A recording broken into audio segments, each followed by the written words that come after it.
Nii, me oleme tagasi eetris ja seekordne teema kella 12-ni siis saame rääkida Euroopa Liidust ja enne kui kõik ära lähetasid Euroopa Liidu teema jutu peale, siis lubage ma ikkagi tutvustan teema ära. Ja teema on selline, et Euroopa Liidus on igasuguseid digialgatusi, eks ole. Me räägime ühest küljest võib-olla sellest, kas kõikidel maailma nutitelefonidel peaks olema ühesugune laadimisava ja teisest küljest me räägime sellest, et kui te lähete mõnele veebilehele, kas seal peaks lahti hüppama vähemalt 3 akent selle kohta, mida see veebileht tohib teha, kas te olete küpsistega nõus, kas te olete GDPR-iga nõus või ei ole.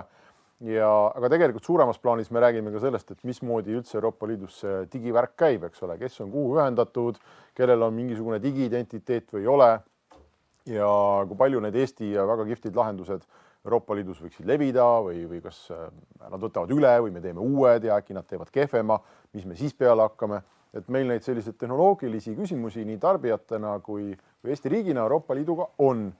Ja kui meil oli Eesti internetipäeva teemade ettevalmistamise koosolek, siis üks tänastest panelistidest väga kõva häälega hakkas rääkima sellest, et sellest Euroopa Liidu värgist tuleks ikkagi teha üks arutelu.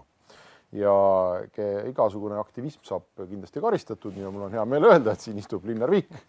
Esimene panelist. Väga hea meel, et see teema siin on, see lihtsalt huvitab mind. Mitte, et ma teaksin sellest midagi, aga jube hästi huvitav ja mul on väga hea meel nende ülejäänud panelistide üle, keda sa kohe tutvustad. Kes ka teavad midagi. Teavad ka midagi. Ja Linnari kõrval on Keit Kasemets, kes on endine Euroopa Komisjoni Eesti esinduse juht ja tõenäoliselt midagi teab.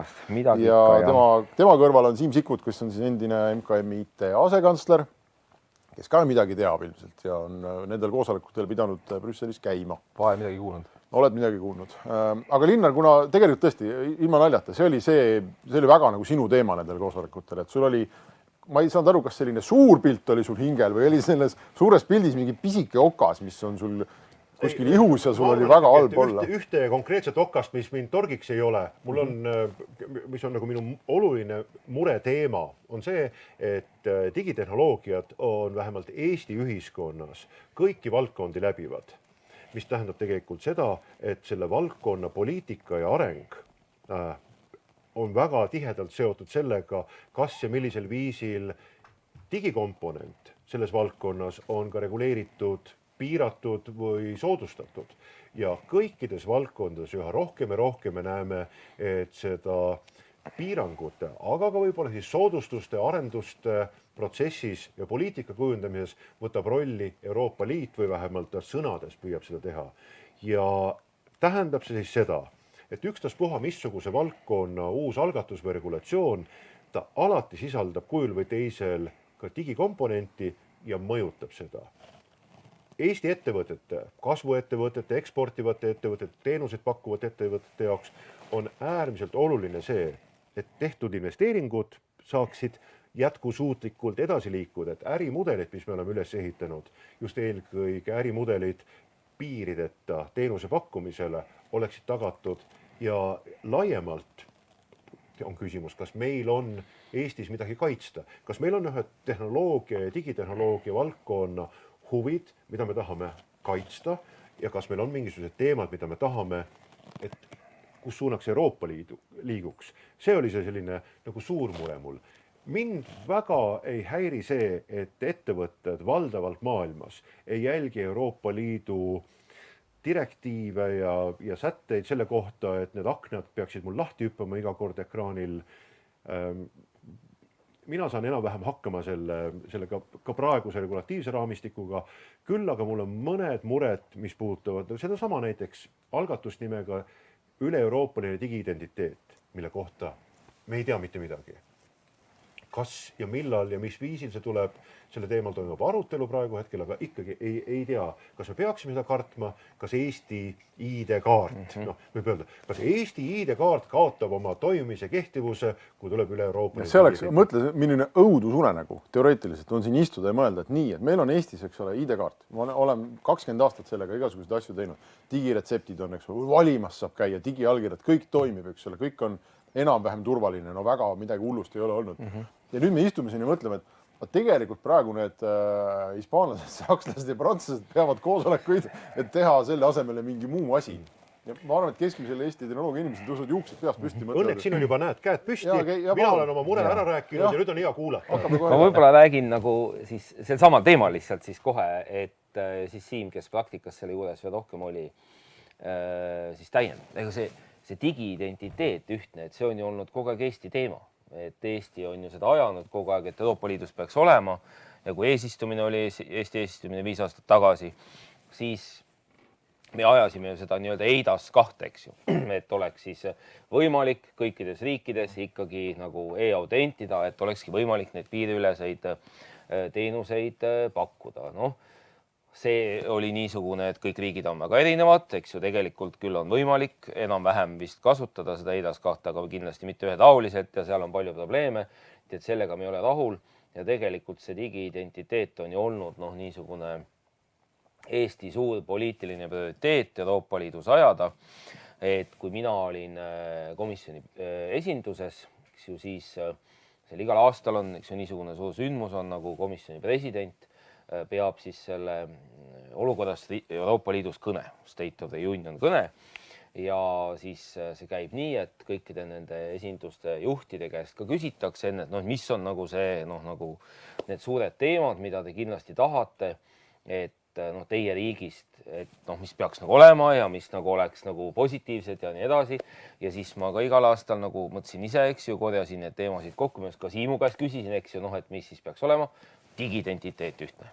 Et see on ikkagi see suur teema ja siis me saime selle sinna sisse, eks ju, sellesse kõnesse ka ja muidugi ka sellel põhjusel, et ega Euroopa Liidus muidu midagi väga ei juhtu, kui ka sakslased ei ole nõus ja siis see oli rohkem nagu Eesti administratsiooni suur töö siin ja poliitikute töö, et veendada sakslased, et peaks olema see ühtne digiidentiteet ja kõik olid väga õnnelikud, et nüüd siis see digiidentiteet tuleb, aga nagu mis on nende Euroopa Liidu protsesside puhul tuleb arvestada, et me ei saa ju garanteerida, et ta tuleb täpselt sellel kujul, nagu meie tahame, et me kõik mõtleme, et tuleb selle nagu Eesti ID-kaart, et kõigil teistel ka saab olema 26 riigis see ID-kaart ja siis ongi ühtne digiidentiteet.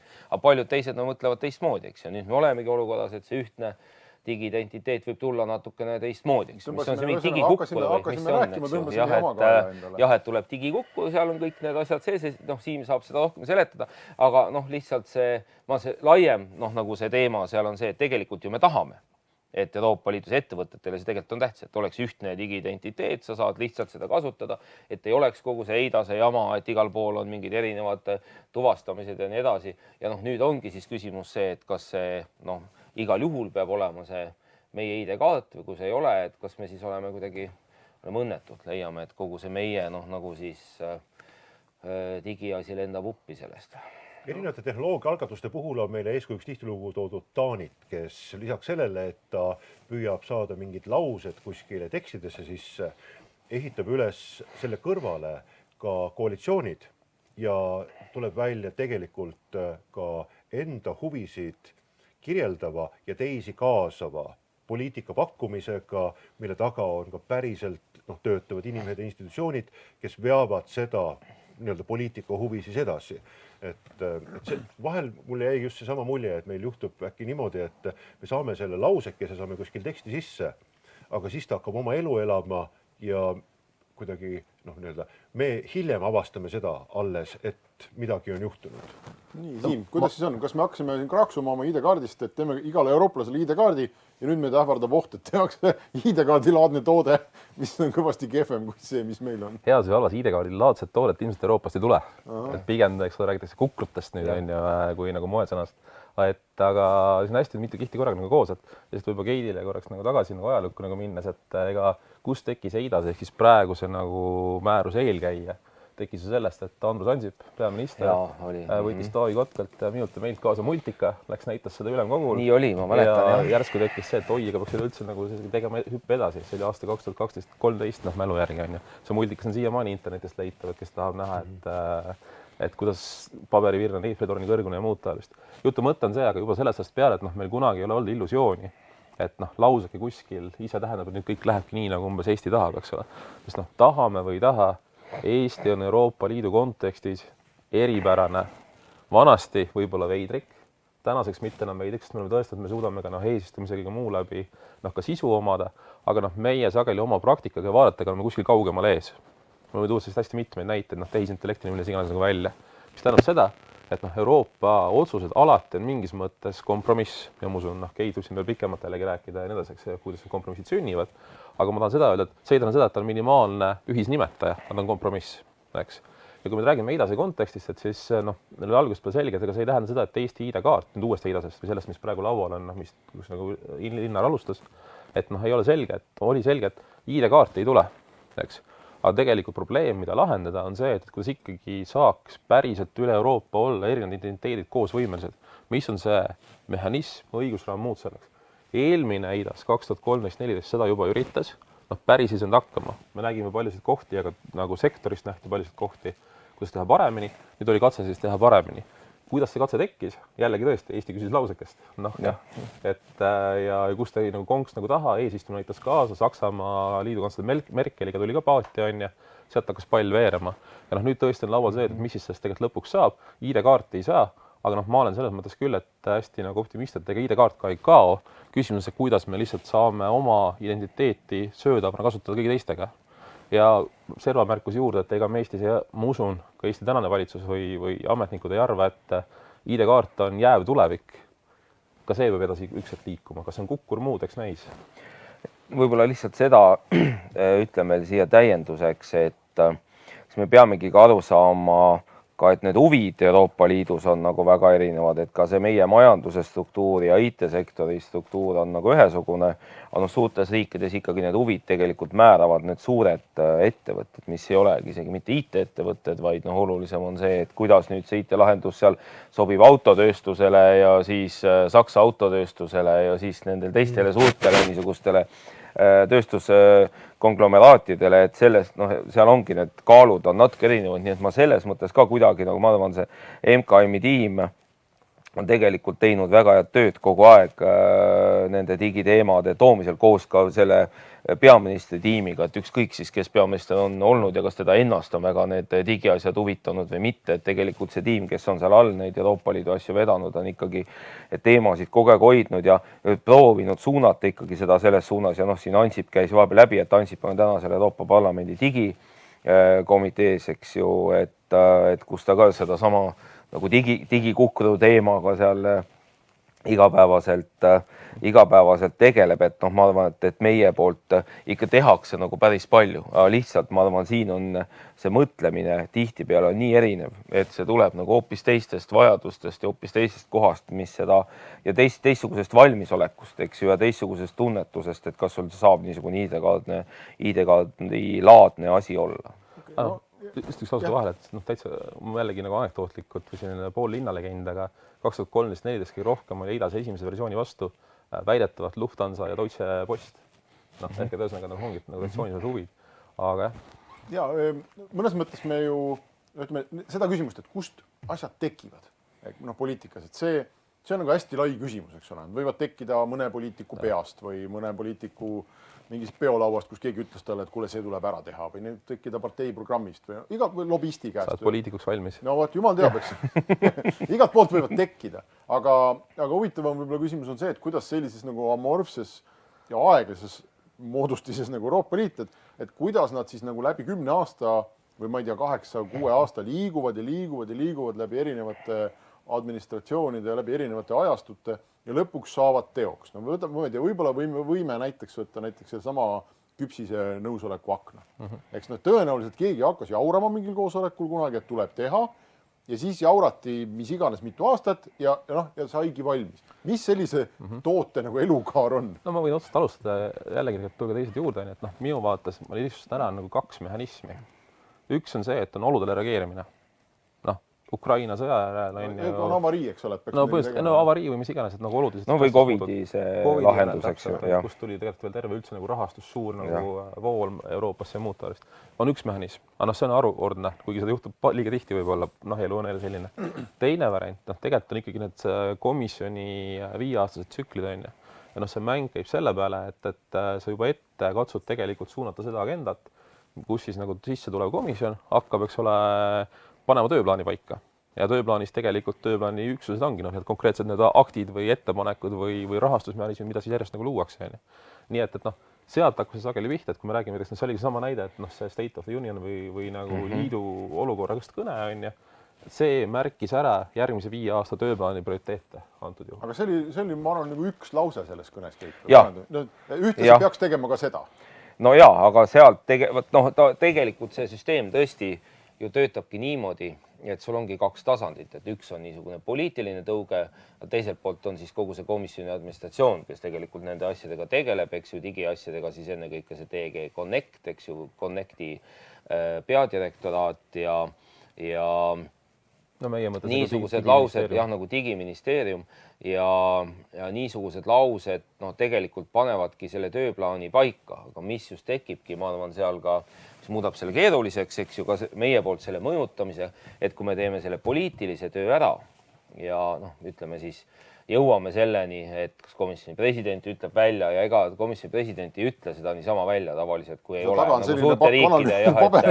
suurte riikide mingit toetust ja siis kõike seda analüüsi ja nii edasi, et siis ega neid lahendusi selleks hetkeks veel ei ole, et siis tegelikult need nii-öelda siis see eesmärk jõuab siis nende ametnike juurde, et nüüd tehke siis jah, et töötage siis seda lahendust ja nii edasi. No võib ka tegelikult vahest on ka päris kiiresti, et see COVID-i asi tegelikult tehti väga kähku, see COVID-i nii-öelda üle-euroopaline rakendus, eks ju, 3 või 4 kuuga, et aga reeglina see võtab jah kauem aega ja siis juba selle käigus seal vaata ütleme, ametnikud mõtlevad, suhtlevad seal erinevate nende IT-firmadega ja siis sealt hakkavad kooruma need päris lahendused, eks siis saadet, nagu ministeerium töötab, eks ju, või valitsus saadetakse kooskõlastusele, siis mõni teine direktoraat ütleb, et vaadake, meil on need isikukaitseandmete asjad ja siis meil on need asjad ja siis meil on need asjad ja need kõik tuleb sinna juurde panna ja siis sa lõpuks saadki siis selle üle-euroopalise lahenduse, eks ju, millega meie siin kindlasti kunagi lõpuni ei ole rahule, sest seal on liiga kohmakad ja liiga palju võib-olla nõutakse ja nii edasi, aga see on niisugune asi, mis siis selles nii-öelda Euroopa Liidu siseturu kontekstis, mille eesmärk ongi kõigile panna ühesugused reeglid, et oleks võimalik siis kõikides riikides nagu toimetada, et seal ta töötab, sest jälle see meie lahendus lihtsalt sellele ütleksid seal sakslased ja prantslased, mis te nalja teete, et niisugust asja me küll nagu ei saa teha. Ja eks see on see, et segan su vahele, aga pannakse asjad ritta, et vaata selle suhteline olulisus nagu erineb, mõni akt tuleb kohe nagu välja, seal kas või käesoleva komisjoni jooksis, eks ole, ju andmetaktidega suht kiiresti välja, õigusaktidega, mis siis reguleerivad andmeturgu põhimõtteliselt, eks. Ja siis sinna järjepoole tulevad muud, kõik ei saa korraga, siis identiteet sattus kuskil järgmiseks näitena. Et ja eks seal on see pool ka, et ju kohe ju ainult ametnikkond ei tegele, lobistid, tehnoloogiafirmad, teised firmad on nagu hakkavad reageerima, et see on nagu hästi suurt paljude osapooltega mäng. Ja sellepärast, kui ma jutuga tüürida, ongi see, et tuleb hästi, või ütleme ka mina MKM joos vaatasin, et tuleb hästi realistid olema, mis on see võitlus, mida võidelda. Lauale tuleb akte, asju, võitlusi rohkem, kui me suudame ära manageerida põhimõtteliselt. Me peame alati suutma valida, mis neist on meile kõige olulisem, kas defensiivselt, nagu Linnar viitas ka, et meie enda elu ei peaks tagasi keerama, või meie ettevõtete nagu võimalusi tagasi keerama, või siis mida me ajame taga selleks, et Euroopat nagu tervikuna muuta. Ja viimane eeldab veel pikemat pinki. Aga pink on meil,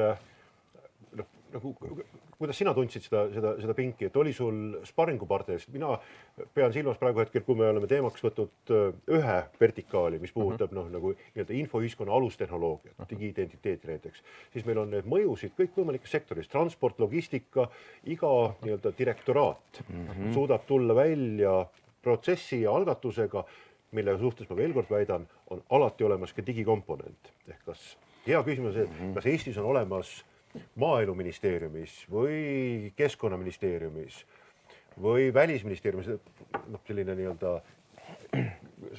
võimekus aru saada sellest, et ta võib midagi nässu keerata. Maaelu või keskkonna valdkonnas asju, mida meie juba peame normaalseks ja nüüd tuleb miski, mis tähendab seda, et kui me oleme hea näide, mingi Eesti ettevõtte, Capaceta teeb praegusel hetkel satelliidipildi järgi niidutoetust analüüsi. Kui see osutub illegaalseks lähenemiseks ehk kaugandmete kaudu mingisuguse analüüsi tegemise ja Euroopa Liidu toetuste väljamaksmise, siis on meil jama käes. Küll natuke hea vaidluse mõttes nagu oponeerin sulle, et mina ütleks, et probleem on teises kohas või nagu teistpidine, et nendes muudes kõikvõimalikes nagu aktides pigem digimomenti pole, kus ta peaks olema. ehk et mitte ei ole nässu keerata, vaid pigem on võimalused kasutamata. Miks ma seda väidan? Noh, ühelt poolt on nagu see nagu praktiline nagu kogemus on ju, ja teiselt poolt nagu eriti tugevalt näitas seda meie eesistumine. Eesti eesistumise alguses me võtsime ju üle kogu platsi kõik laual olnud või kõikvõimalikud algatused, millega Eesti pidi ühes või teises ministeeriumis nagu tegelema, on ju, lahti, et kus on, mis diginurk sees, mida annab juurde panna, on ju. Marginaalselt oli. Ja tõusega, et ma tahan nagu öelda, et see on see, et ohukoht on olemas, nässu saab keerata, täna pigem probleem on teises kohas tegelikult, aga see praegu selleks. Mina muidugi Linna siin selles mõttes olen rohkem nagu sinu paadis või ka skeptilisem nagu, et minu arust Eestis isegi meil täna isegi siseriiklike teemade lahendamisel tegelikult me ei mõtle nagu sellele digikomponendile nagu piisavalt, et kui sa võtad kas või need samad energiatoetused või võtad selle Covidi teema või ükskõik, et need viimased näited minu arvates pigem ütlevad seda, et me isegi sisemiste teemade puhul tegelikult piisavalt ei ole MKM-ile andnud või Majandus-Kommunikatsiooniministeeriumi digiinimestele siis kas seda ressurssi või tööriistasid või ehitanud seda teadmist, et noh, meil peaks ka seal palju kesksemalt seda valdkonda juhtima ja suunama ja alati, kui kuskil mingi otsus tehakse, siis vaadatakse ka selle diginurga alt neid asju, nii et ma arvan, et noh, Euroopa kontekstis on seda nagu veel vähem, et see pigem võib-olla tuleb siis, kui mõni teine riik kuskilt, eks ju, ajab mingisuguse probleemi püsti, kellel on seal rohkem võimekust, et siis me hakkame ka vaatama, et oi, et äkki siin tõesti on ja siis, kui sa hakkad vaatama, siis leiad veel igasuguseid asju võib-olla, mis seal ei ole nagu mõistlikud ja minu arust see on üldse täna üks kõige suuremaid meie nagu kogu selle digipoliitika juhtimise nõrkusi, et meil võib-olla see otseselt nagu need inimesed, kes otseselt digiga tegelevad, on tublid aga niisugust laiemat lähenemist tükk aega minu arvates meil juba ei ole. Et võib-olla ma olen liiga kriitiline, aga see on see, mis lähenemist, aga ütleme või pigem silmavaarete oskust on ju. No, see on nagu see. Ja ega siis eesistumise puhul ju samamoodi, eks ju, et no miks neid asju ei olnud, seal oligi lihtsalt seepärast, et noh, keegi leidnud neid selles mõttes, et ega neid sinna oleks võinud tekitada ikkagi suure hulga. Ma ise ju ka tegelesin selle ettevalmistusega, noh, et see on ka, et ega kuskilt ju seda digivaldkonda ka niimoodi keskselt juhiti Euroopa Liidus, et lõpuks on sul ikka mingi digiõigus ja digipõllumajas ja digi ikkagi kõik on nad eraldi, et sellel hetkel ma arvan lihtsalt ka nendel ministeeriumitel ei olnud ja endal võimekus selles kontekstis mõelda ja kuna meil oli niigi palju neid suuri digiasju, mida me tahtsime ajada, eks ju, siis noh, see olekski olnud nagu, ei olekski, lihtsalt me ei oleks jõudnud tegelikult minna veel igale poole. Tegelikult täiesti vapustav võimalus. Nimelt olukorras, kus kohas tuleb välja kõikvõimalikke seadusandlikke uuendusi ja need ei ole digivaldkonnas läbi mõeldud ja need tuleb nagu ellu viia, siis selle kõrval on üks teine asi. Inimesed on kõik internetis, igas Euroopa riigis ja sealt tekib üks äriline võimalus, mida me nimetame juba mõistetega GovTech ja RegTech ehk siis tehnoloogia ettevõtted, kes uute mõttetute ja võib-olla kohmakate regulatsioonide valguses aitavad neid tõlkida, neid regulatsioone tõlkida mugavateks lahendusteks lõpptarbijatele ja suudavad sellega korralikult kapitali kaasata. Ehk võib-olla isegi on sellises nagu sogases vees, kus tuleb kuskil bundeskantsler tuleb kohale ja siis lepib kokku seal Itaalia kolleegiga, kes pole kumbki nagu digiasjade peale eluses mõelnud, lepivad kokku, et nüüd teeme asju niimoodi. Ja siis, kui me ühel päeval mõtleme, et oot, aga kuidas siis inimesed seda kasutama hakkavad, siis tekib kohe 4-5 Eesti ettevõtet, kes suudavad sellele leida digitaalse lahenduse, mis lõpptarbijale seda mugavaks teeb, kaasavad kapitali ja kasvavad kohe üle euroopaliseks ja piiriüleseks. Siin see üks hea näide ju ongi üks neid viimaseid startup'e vist Aurora või mis selle nimi on, kes kaasas ju ka vist mingi 35 miljonit isegi nüüd juba, et sama tollirakendus tegelikult täpselt, mis oli seotudki kolmandate riikidega kaubavahetuse ja Brexiti ja kõik. Ei noh, GDPR-i lainestunud firmad ja, et noh, kui tuleb välja, kui keegi nagu loeb kuskilt dokumentidest välja, et on tehtud regulatsioon, et aastaks 2026 peab igal Euroopa Liidu koduuksel olema roosa plönn, noh, siis täna tuleks, eks ole, panna roosa plönni tehas nagu püsti vaikselt ja hakata ootama seda 1. jaanuari 2026. Mis selles mõttes on nagu huvitav koht, et me ei lase küsimusi küsida. Ja ei, on lihtsalt nagu see, et lähme nüüd korraks nagu välja edasi, et noh, et meie enda pingi pikkus alati teema on ju, et noh, sa pead ka nagu sageli reaalselt igapäevaselt tiimidega valima, kas mingi asi läheb Eestis paremaks või unustad Euroopa nagu asja näiteks on ju. Elulised valikud. No peab mõlemad proovima, hästi proovime. Mis on raske koht on see ja ma tegelikult täitsa imetlen neid ettevõtjaid, neid ettevõtlusliitusid, kes jaksavad ennast paljust sellest mudrust läbi närida ja tegelikult nagu seisukohti anda. See raske koht on tegelikult nagu see, et Eestil ei ole reeglina probleem mobiliseerida ennast huvisid kaitsma, aga et need huvid määratleda, siis jällegi sul on 2 kohta, on ju, kas sa oled ise nutikas, ehk et omad väga head tatsi, okei, sa oled ise ka igapäevast interneti kasutaja, mõtled selle pealt midagi välja, aga tegelikult kus saada selles mõttes endal nagu laiem nagu sisend kätte. Ja teine asi just ka nagu ettevõtlus, erasektori huvid, mis ka, et kohati tulevad, kohati ei tule, sest ongi väga palju, mille kohta nüüd määratleda. See maht on massiivne, millega ala ITL, e-kaubanduse liit, kõik peavad nagu toime tulema. Nii et ma saan nagu öelda, et see tegelikult riik saab toimetada siis, kui huvid on olemas ja paigas ja teada, sisendeid saadud, vaieldud, aga ma annan täitsa nagu aru, et see ongi nagu alati ka neid ei tule. Küpsiste näiteks Põlissi. Siin küpsised oli siin nagu ka tänast arutelu käivitav näide nagu on ju. Tegelikult me ei teadnud, millest võidelda võidaks mina. Tuleme enda küpsiste juurde. Mul on siin väga sellest teema tutvustuses on üks väga hea lause või küsimus, ma loen selle ette. Kuidas üldisemalt hoida ära kaheldavad ideid Euroopa Liidus digivallas? Et see iseenesest peaks tunduma nagu kaheldav idee, kui me igale jumala veebilehele paneme nagu mitu väga suurt, väga segase sisuga akent, eks ole, millele inimesed peavad iga jumala kord ütlema jah või ei või võib-olla, kui nad midagi lugeda tahavad. See on suhteliselt kaheldav idee. Kuidas me oleks pidanud seda ära hoidma? Aga ma toogin siin nagu näite, varasemast jutuga tagasi linkides. Me mäletan seda mingit hetke seal klassifitseerimise seda võitluseks, mida pole nagu meil eluliselt mõtet võidelda. Meil oli tol hetkel palju nagu suuremad asju, kuni nagu eesistumiseni välja, eesistumine, sa olid ka meil enda muud prioriteedid, nagu sa lihtsalt prioriseerisid ära. Ja kuna meil ei olnud ka nagu Eesti ettevõtluse poole pealt seda nagu sisend, et see oleks nagu kindlasti asi, millega toime ei tule, nii ta nagu suhtes läkski. Kui muus maailmas, järelikult oligi liiga päris palju neid, kes seda pooldasid. Ka seda rumalat võib-olla ideed. Võib-olla just oligi, et igaüks vaatas, et ma arendan seda kasti 300 eurtsiga, et kõige hullem ei ole, et oleks võinud palju mingi õudsam regulatsioon tulla, et ei olnudki mitte kedagi, kes oleks klassifitseerinud selle nagu probleemiks, aga et lõppkokkuvõttes, eks ole, meil on mingi, ma ei tea, miljard internetikasutajad, kes ei saa normaalselt enam netis käia. Et see on nagu paljude inimeste väike probleem on kokku väga suur probleem ja tegelikult võib veebilehed kui sellised ühel hetkel lihtsalt üldse ära tappa, sest kõik kolivad kuhugi äppides. Või on see asendustegevus sellele, et mida lõpptarbija võib-olla tahaks, oleks geoblokeeringute vaba Euroopa sisuturg ja nüüd kuskil hakkas peale nagu mingisugune teema sellest, et midagi võiks teha ja kuidagi võiks midagi edasi liikuda ja sealt võib-olla ongi see, et tahtsime kõige paremat, aga välja tuli hoopis küpsiste akt. See vist küpsiste akt pigem tuli isegi välja nagu veel ju muust kohast ehk andmekaitsest. Jah, just. Aga jah, et... Aga teistpidi me oleme, Euroopa Liitu on ju olnud see sama andmekaitse. Et ma mäletan, kui see GDPR kehtestati, sest Ameerika tehnoloogia ajakirjanikud, podcastereid, ma iga nädal kuulan, eks ole, väga mitut erinevat ja nemad valdavalt elavad ju Californias, ehk nad on pigem USA ühiskonna mõttes progressiivsemalt meelestatud tüübid ja nemad olid seal ikkagi väga nagu hea meelega nägid, et Euroopa Liit on lõpuks ometi löönud jala maha, kehtestanud ennast on ju nendele vastikutele suurfirmadele korralikud piirid ette pannud ja neil oli hea meel näha, et mitmed USA suurfirmad tegelikult de facto võtsid GDPR-i nagu oma poliitikate aluseks ka USA sees, eks, et vähemasti mingites osades, et mida tohib, mida ei tohi.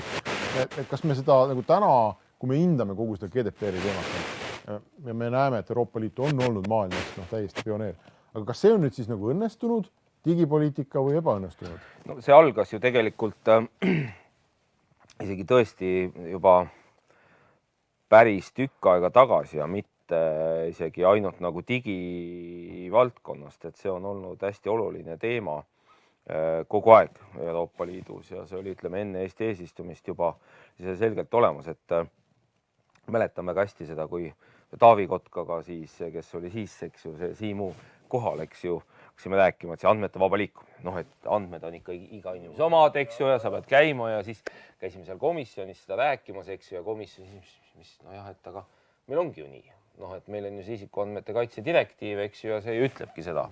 Aga nüüd küsimus oli siis selles, et noh, et mis see siis päriselt tähendab, kuidas seda rakendada, mis see nagu tähendab selles digimaailmas ja noh, ma arvan, siin see küsimus ongi selles rakendamises, et kindlasti Euroopa Liidus pööratakse kõige rohkem tähelepanu, kui sa üldse vaatad erinevaid niisuguseid suuri riike või majandusblokke kindlasti sellele isikuandmete kaitsele. Aga noh, eks seal tuleb ka leida kuskil see tasakaal. Sa ei saa minna ka sellega noh, nagu liiga ütleme kaugele, et ma arvan, et see, mida tuleb järgida ja millele tähelepanu pöörata, et me nüüd noh, nagu jälle liiga palju ei hakkaks nõudma, aga muidu kindlasti kahtlemata see on nagu hea poliitika ja noh, ma arvan, et ka selle andmete vaba liikumise ja selle, ütleme, andmete inimeste enda andmete kasutamise ja ka selle siis see nurgakivi tegelikult ka lõpuks siis, kuidas see siis tehti, ka Eesti initsiatiivil kogu see andmete vaba liikumine, et selle nurgakiviks oli ikkagi juba see olemasolev andmete või siis isikuandmete kaitse direktiiv, eks. Üldmäärus. Ja üldmäärus, jah. Aga seda tänast arutelu siin kuulates, et seesama Linnari küsimus, et kust need tekivad need Euroopa Liidu ideed, on ju, et kus me saaksime käpa vahele ja kuidas me saaks teha nii, et nad ei ole nagu väga nõmedad ja et meid ometi keegi kuulaks. Et siis on ainuke variant ikkagi tundub olevat selline tuim füüsiline tööjõud lihtsalt. Inimesed, kes loevad ja käivad kohal ja muudkui seletavad. See on veel varem tegelikult selles mõttes, et kõik õigusaktid esitab Euroopa Komisjon. Ja siis nad jõuavad nii-öelda liikmesriikide lauale, siis hakkab nendega töö. Siis toimuvad nagu töögrupid, kõigepealt seal käivad ametnikud, eks ju, siis on saadikute tase, kui jõuavad niisugused suuremad teemad, noh, oleks see küpsiste teema. Jah, vahel ka eksperdid, eks, et oleks see küpsiste teema olnud meile mingi suur teema, siis oleks, ütleme, Majandus-Kommunikatsiooniministeerium teinud saadikule, eks ju, juhise, et nüüd selle küpsiste asjale ole vastu või noh, et vähemalt niisugusel kujul ei saa, et hakka ehitama mingit koalitsiooni, et leia vähemalt see blokeeriv vähemus, et seda küpsiste asja ei tuleks, eks ju, ja siis lõpuks on see poliitiline tase. Aga siis sellel suursaadikul on valida, et kas ta kulutab oma tunnid torihobuste või küpsiste, torihobuste eest või küpsiste vastu võitlemisele. Ta tegeleb väga paljude erinevate asjadega ja kuhu ma tegelikult tahtsin jõuda oma pika jutuga on see, et mis on suuremad riigid, mida suudavad palju rohkem teha kui meie, on see, et sa tegelikult pead mõjutama seda õigusakti enne seda, kui ta üldse komisjonis tuleb välja sinna liikmesriikide ette, sest seal ju tegelikult seal komisjoni sees lepitakse ju kokku see põhimõtteline lähenemine, eks ju, niisugused lahenduse piirjooned ja nii edasi ja siis juba hakatakse sealt erinevaid nurki maha lihvima ja nii edasi, aga noh, reaalselt ikkagi see lahendus on juba väljas ja see käib ainult läbi seal, ütleme, niisuguste isiklike kontaktide ja ütleme, et sa paned tõesti lobi ja sa paned sinna nagu tõesti ressurssi ja seda me tõesti suudame teha ikkagi väga väheste asjade puhul. Noh, ma kujutan ette, see digiidentiteet võiks olla üks niisugune asi, kus me peaks ja saaks seda nagu teha, eks ju, sest meile see on tõesti oluline. Noh, näite neist kasutades tegelikult isegi oleme ju proovinud,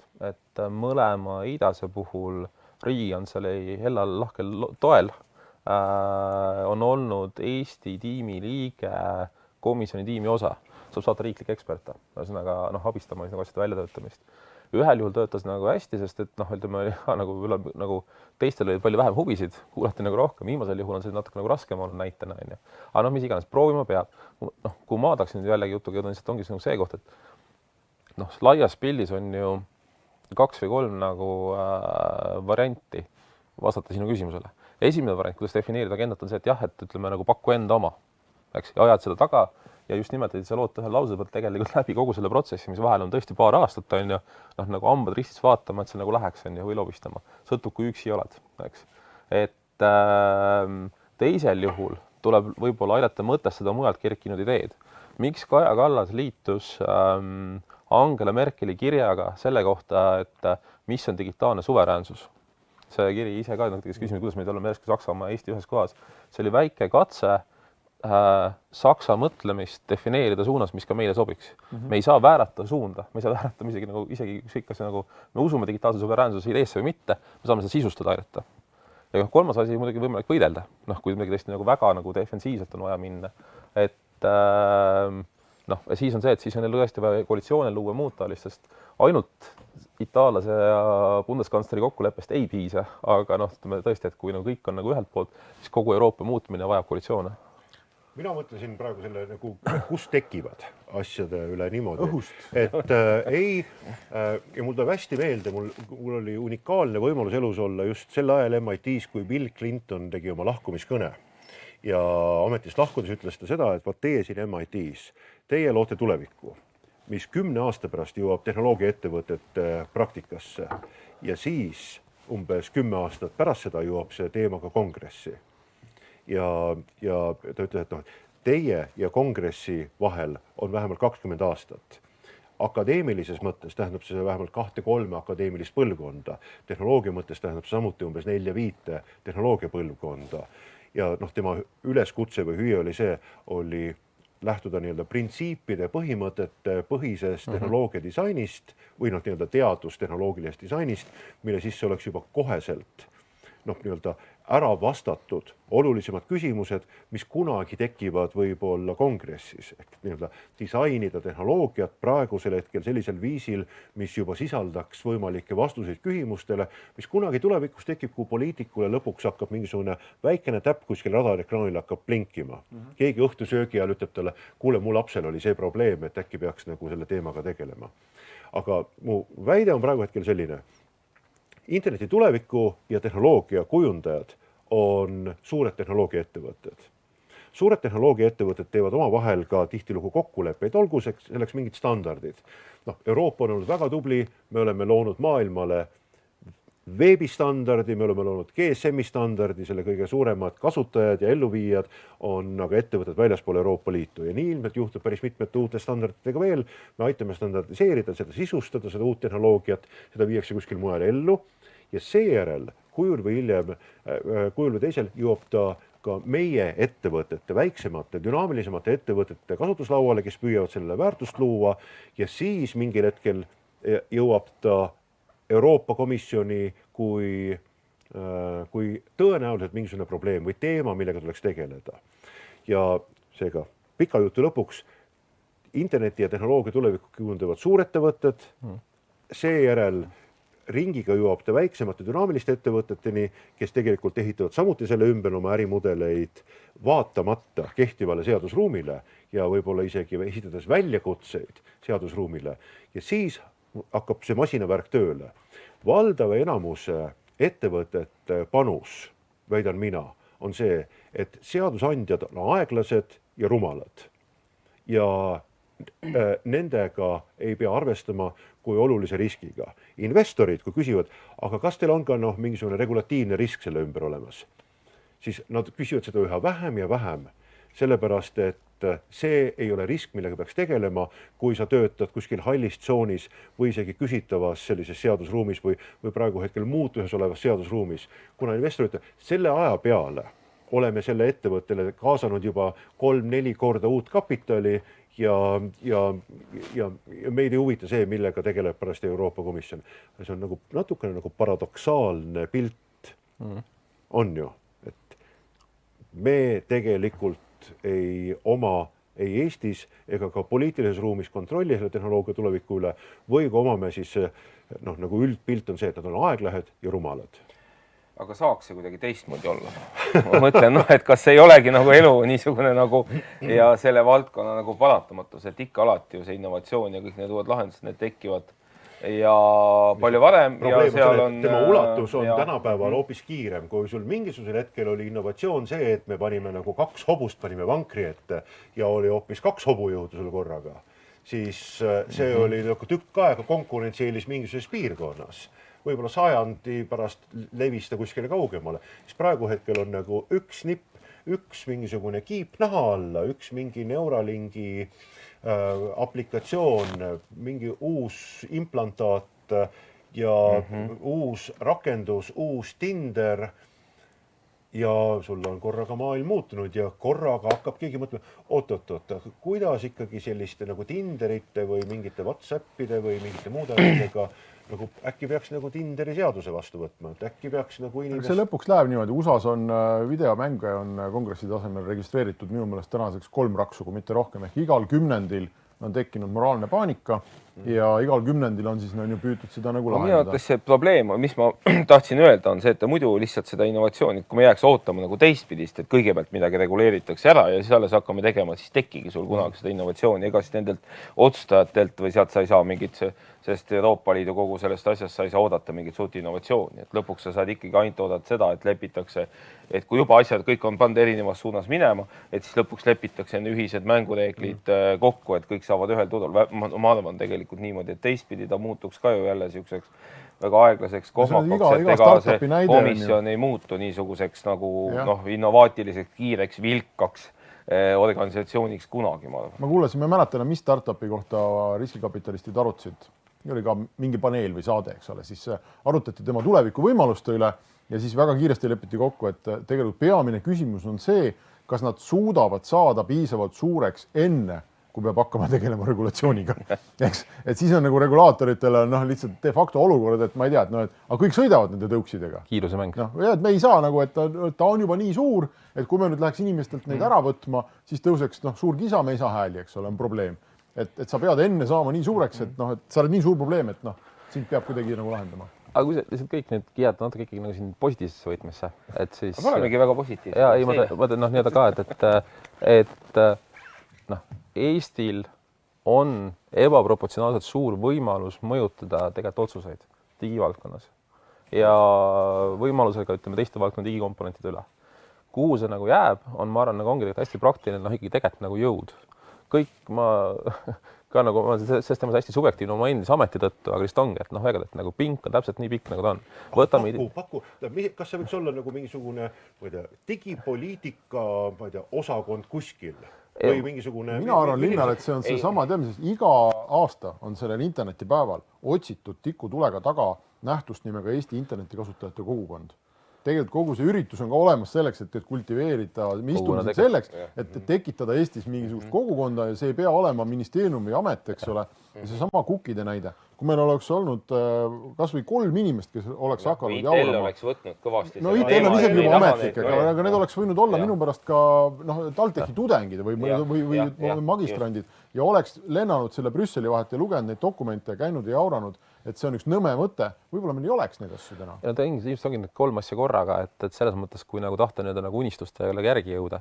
Üks on jah see, et nagu sisend nõus, on see nagu kasutajate kogukond või rohkem jõudu nagu erialaliitudelt on ju. Teine asi, et ei saa sellest üle, et ka neid eksperte, keda saata, aga riigipalgalisi on ju, kohati on nagu jõuda. Võtame näite identiteedist, seesama idasest oli jutt on ju. Viimase 3 aastaga me oleme põhiliselt nagu nina verest välja suunud Eesti asja üleval. Selle tiimiga, mis nagu Riias ja mujal nagu on olnud, on ju. Et neid nagu veel panna nagu Euroopas rikkesse, isegi juba olid jamad tegelikult majas siin hangete ja muudega. Et see on nagu see pingi pikkus, eks ole. Ja 3. asi, kus ma tuleks tegelikult on nüüd kõige viimasena välja, on see, et natuke võib-olla nagu üleskutset, kui keegi juhtub vaatama sotsiaalteaduste vallast, on ju. Tegelikult neid, kes üldse sellist poliitika mõõtmest huvi tunnevad, on ka sutsu vähe Eestis. Ma tean sellepärast, et ise otsisime ka nagu ongi digipoliitika inimesi, on ju. Tehnoloogia täna leida raskelt kuumaturul on lihtsam kui poliitika inimest, kes päriselt viitsib, tahab, oskab. See on väga huvitav mõttekäid tegelikult, et kas Tallinna Ülikoolis, Tartu Ülikoolis peaks olema eraldi õppekava, mis tegeleb just mitte lihtsalt politoloogiaga, vaid digipoliitika. Ole see sotsioloog, ole see politoloog, ole see mis tahes nagu muuta asjad. Spetsialiseerub digile, see on väga hea mõte. Et mina selles mõttes siin Siimu muidugi toetaks, et ma arvan, et üks Eesti teema siiski on ka olnud see, et meie see ettevõtjate kogukond või akadeemiline kogukond ei ole ka olnud piisavalt aktiivne või see, eks ongi, kõigil on oma ettevõtmised, asjad, eks ju, sa tegeled selle oma asjaga, sul ei ole aega vaadata, mis mingid eelnõud kuskilt sealt Euroopa Liidus tulevad ja nii edasi, et suurte riikidel seal on suured organisatsioonid, eks ju, lobiorganisatsioonid, kes sellega tegelevad ja seetõttu ka meil paljud asjad kukuvad maha, ega siis tõesti ametnikud ei saa neid asju seal kõike välja mõelda ja teada, et mis nüüd on meie huvides või mis peaks olema rohkem või mis peaks olema vähem, et ma arvan, et see on kindlasti üks asi, millega tegeleda, pluss miks mitte? Ja võib-olla tõesti on see, et me lähtume võib-olla arusaamast, et kompetents peab olema ilmtingimata avalikus sektoris ja omama riigiametniku tiitli. Ei pea omama ja tegelikult see nii-öelda, sa ütlesid interneti kasutajate kogukond, see võib olla interneti kujundajate kogukond samuti. Aga ütle Linna, mul on lihtsalt keele peal, ma ei saa välja öelda, mis on see USA, see interneti kasutajate õiguste eest seisev tohutu suur organisatsioon. no vot, kõik teavad, noh. Internet Society Federation, tal mitu tükki isegi. Ja see on mingi üks suur ja põhiline, kes kogu aeg võitleb seal. Korreb raha kokku ja käib kohtus ja mille sponsor ma olen olnud vist viimased 15 aastat ja mille meil on samasugune ajuplokk on Liineriga. Istume siin just, et see sama, vot seda. Vot seda oleks Eestisse vaja. Ja me ühiskonnana, ma arvan, et saaksime kasu sellest, kui me peaksime sellist organisatsiooni. Seal kõrval, kui me räägime nagu maailmataseme regulatsioonist, kasvõi nagu V3 konsortsiumid on ja kõike muud talist on samamoodi, noh, et neid nagu kohti on. Internet Freedom Foundation. Jah. Et mudelid on mitu, mida nagu proovida rakendada. Ja mina arvan ka, et see tegelikult töötab isegi paremini, et kui see surve või noh, nagu need mõtted ka tulevad väljaspoolt, et kas ettevõtetelt, mingitelt organisatsioonidelt ja nii edasi, et seal ametnikuna seal laua taga sa saad ainult teha kuskile maale nagu minna. Et siin on tõesti, ütleme see koostöö on põhiline ja eks me peame vist seda ka endale ikkagi teadvustama, et Siim teab seda paremini, et midagi vanasti see ilusatel headel aegadel siidekaart oli hästi niisugune moodne lahend, me olime nagu väga eesrindlikud ja nii edasi. Täna kogu siis selle küberturvalisuse ja ütleme selle tehnoloogia arenguga ka on see valdkond, kogu see digi- ja IT-valdkond ikkagi just avalikus sektoris muutunud ka niisuguseks, et see on ikkagi väga raha mahukas ka ja nõuab ikkagi väga suuri investeeringuid ja pigem siin selle arenguga me nii hästi ole suutnud kaasas käia, et tegelikult valitsus kindlasti, kõik ütlevad, kõike tuleks rohkem rahastada, eks ju, aga ma arvan, et ka see digivaldkond on üks niisuguseid, kus tegelikult tuleks panna ka seda avaliku sektori raha tegelikult rohkem. Kõikid aastad on see laual olnud. Infrastruktuuri. Kui me nüüd teeksime selle kogukonna siin tohutult ära ja Eestis suurettevõtted isetult annaks sinna isegi raha ja ei tahaks võib-olla väga seda poliitikat kujundada ja kirjutaks projekte ja kõike. Kas me saaksime sinna laua taha? Sinna, kus Keit ütles, et enne komisjoni või isegi pärast komisjoni? Muidugi saame. Ja digis on ikkagi meie renomee on nii kõva, et selles mõttes meilt oodatakse, kogu aeg küsitakse, mis ta arvate. Et kas me saame ka Eestis, kujutame ette, et meil on selline kogukond olemas, kus sul on nagu 2 ülikooli on sa kaasatud või 3 ülikooli on kaasatud ja seal on mõttekojad kaasas ja siis on nagu inimesed, kes nagu päriselt, ütleme, 4 inimest on täiskohaga nagu päriselt tööl, kuskil on nagu raha kokku korjatud ja siis nad tulevad välja, ütlevad, et neil on nagu, meil on analüüsitud maaelus valdkonnas, turismi valdkonnas, transpordi logistika valdkonnas, toiduainete tööstuse valdkonnas, sellistes algatustes, sellistes initsiatiivides Eesti võiks omada sellist poliitika perspektiivi, millele me toome oma nagu digikomponendi juurde.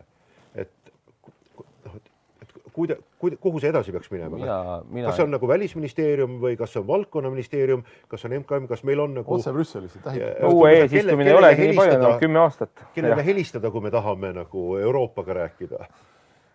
Jaa, aga siin vähemalt millest mina alati üritasin valitsuses lähtuda, oli see, et nagu ei ole nagu valetust. Et selles mõttes, et võib-olla vastus ongi, et kuule, et aga räägi nendega edasi, aga vähemalt ei ole nagu valet nagu ust. Aga ma arvan, linnas uks on, Eesti on ikkagi nagu peaministri juures täna, ma ütleks, et isegi kui seal ei ole seda, sa mõtled Eesti kontekstis, et isegi kui seal seda IT-nõunikut nagu ei ole, et siis kogu see Euroopa tiim on seal olemas ja ikkagi lõpuks on, mõtlen, kui sa tahad niisugust laiapõhjalist lähenemist ikkagi, siis lõpuks nemad on need, kes nagu pressivad ikkagi selle laiapõhjalise lähenemise siis, et nüüd see peaks niimoodi olema ja sellega nagu peaks edasi tegelema. Aga lihtsalt see vahele ühesõnaga, mulle tundub, et nagu laua taha saamine pole üldse küsimus. Juba selles mõttes ka nagu nii headatlikkusest kui ka nagu veekord sisendi puudust ja kõigest nagu põhjustest võib rääkida. Millega loomulikult klišee, aga ei saa arvestada. Laua taha saamine tähendab, et kohe seisukoht pääseb löögile ja läheb otsuseks. Et nii lähebki, jah. Ja see sõltub juba poliitikast. Vähemalt on midagi, on olemas see üks jutupunkt, on olemas see 2 bullet pointi, mis kirjeldaksid seda, et mis siis kui... Ja on mingid usaldusväärsed kõneisikud siis, kelle poole saab nagu pöörduda, kes võib-olla on ka sellest ametnike ringist väljaspool, eks ju, kes ütleb, nüüd sina lähed sellele üritusele, lähed räägid seal, eks ju, kuidas täpselt seda teha. Aga Keidu tähelepanekule ei peaministril ei ole IT-nõunikku. Eelmise aasta aprillist alates ei ole meil ka seda nii-öelda kõrgemat poliitika kogukonda, mis oli olemas peaministri juures Eesti Nõukogu. Ma lihtsalt tahtsin seda öelda, et isegi kui neid ei ole, et siis ikkagi lõpuks on ikkagi see Riigikantselei see koht, kus on siis Euroopa Liidu sekretariaat ja kus on need Euroopa Liidu asjadega tegelevad inimesed, et see on ainuke niisugune siis Ei, no, võtame näite. eks või osakond, kes ikkagi, nemad kujundavad seda, vaata on niisugune asi olemas nagu Euroopa Liidu poliitika, niisugune dokument, eks nemad ju tegelikult seda Euroopa Liidu poliitika dokumenti teevad, eks ju, kui seda iga paari aasta tagant uuendatakse, eks see on see koht, kuhu sa lõpuks pead need asjad nagu kirjutama ja siis sealt nad järjest jõuavad, siis kui on niisugune peaminister, niisugused ministrid, kes päriselt on valmis nende asjadega tegelema, noh, et siis nad jõuavad sealt edasi, ma ise tänases kontekstis, ma arvan, see on niimoodi, et noh, et see on vist eraldi arutelu, et kas peaks midagi uuesti tekitama siin. Mul on teile 2 uudist. Halb uudis on see, et meie aeg on lõhki. Hea uudis on see, et meil vähemasti on peaminister hetkel, kelle juurde nende küsimustega minna. Muude ministritega on olukord segasem, aga peaministri juurde saab minna. Me oleme tagasi 10 minuti pärast pausilt ja siis räägime sellest, kuidas Igor Taro ja Rainer Saks öösiti ja võib-olla ka päeval otsivad kokku seda, mis Ukrainas toimub, kus nad selle info leiavad, kuidas nad teevad vahet, kas see on propaganda või tõsi, kuidas need raportid ja analüüsid Facebooki ikkagi tekivad. Nii et sellest me hakkame varsti rääkima. Olge tagasi.